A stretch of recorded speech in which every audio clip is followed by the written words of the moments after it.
प्रश्न संख्या 1 श्री राहुल कसवा। मैं इधर देखता हूं भी आपको। प्रश्न संख्या माननीय मंत्री जी। उत्तर सभा पटल से। माननीय सदस्य। धन्यवाद अध्यक्ष महोदय।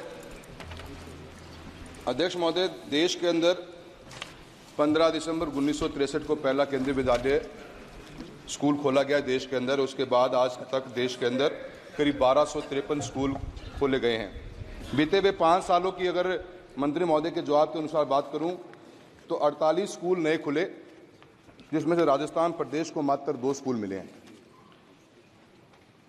जिस स्पीड से स्कूल पिछले 56 साल में खुले, करीब 22 स्कूल प्रति साल खुलते गए और बीते हुए 5 साल में मात्र 2 स्कूल ही प्रति साल खुले। एक तो ये स्पीड बहुत ही कम हुई और जो गाइडलाइंस बनाई गई थी वो गाइडलाइंस 1963 के हिसाब से बनाई गई। आज का बदलता हुआ वक्त है और आप की सरकार अमृत सिटीज़ नाम की बड़े बड़े शहरों को विकसित कर रही है, जिनकी 1 लाख से ऊपर की पॉपुलेशन है।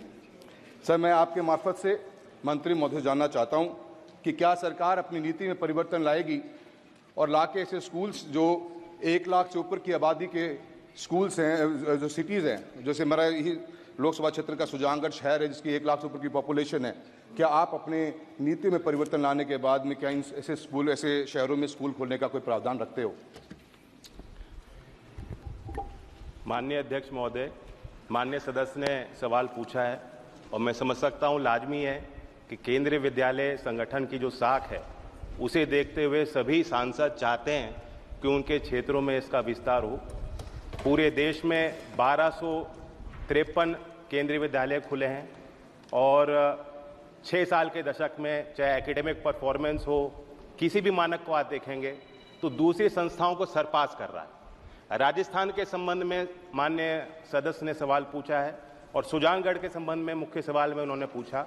सुजानगढ़ को लेकर अभी हमारे पास कोई प्रस्ताव नहीं पेश हुआ है और उसकी एक पुरानी प्रक्रिया है, जिस नियम को हमें फॉलो करना पड़ता है। माननीय सदस्य।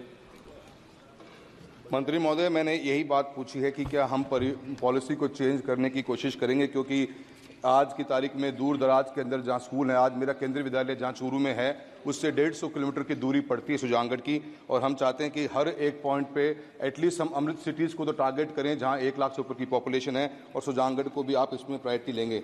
इसी तरह आपने जो भी अपने आंसर में बात बताई कि central institute of higher learning जो है उनके 12 स्कूल खोले गए पूरे देश भर के अंदर, जिसमें राजस्थान को एक भी स्कूल नहीं मिला।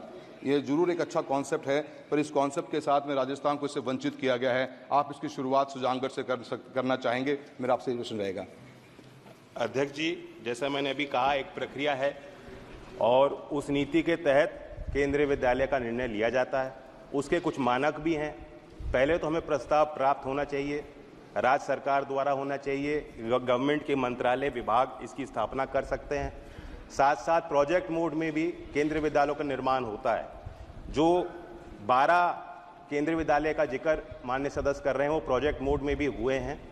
राजस्थान हमारी सरकार की प्राथमिकता रही है और आगे भी केंद्रीय विद्यालय संगठन की तरफ से वहाँ जो हमारी संस्थाएं हैं उनकी देखरेख को लेकर, उनके व्यवस्थाओं को लेकर हम निरंतर काम करते हैं। हमारी नीति में जो मुख्य प्रावधान है कि किस हिसाब से केंद्रीय विद्यालय स्थापित होगा, पहले तो प्रस्ताव आना चाहिए, जमीन आवंटित होनी चाहिए और टेम्परेरी अकोमोडेशन की सुविधा भी होनी चाहिए। उसके बाद ही हम आगे बढ़ सकते हैं। और केंद्रीय कर्मचारी भी होना चाहिए। जी।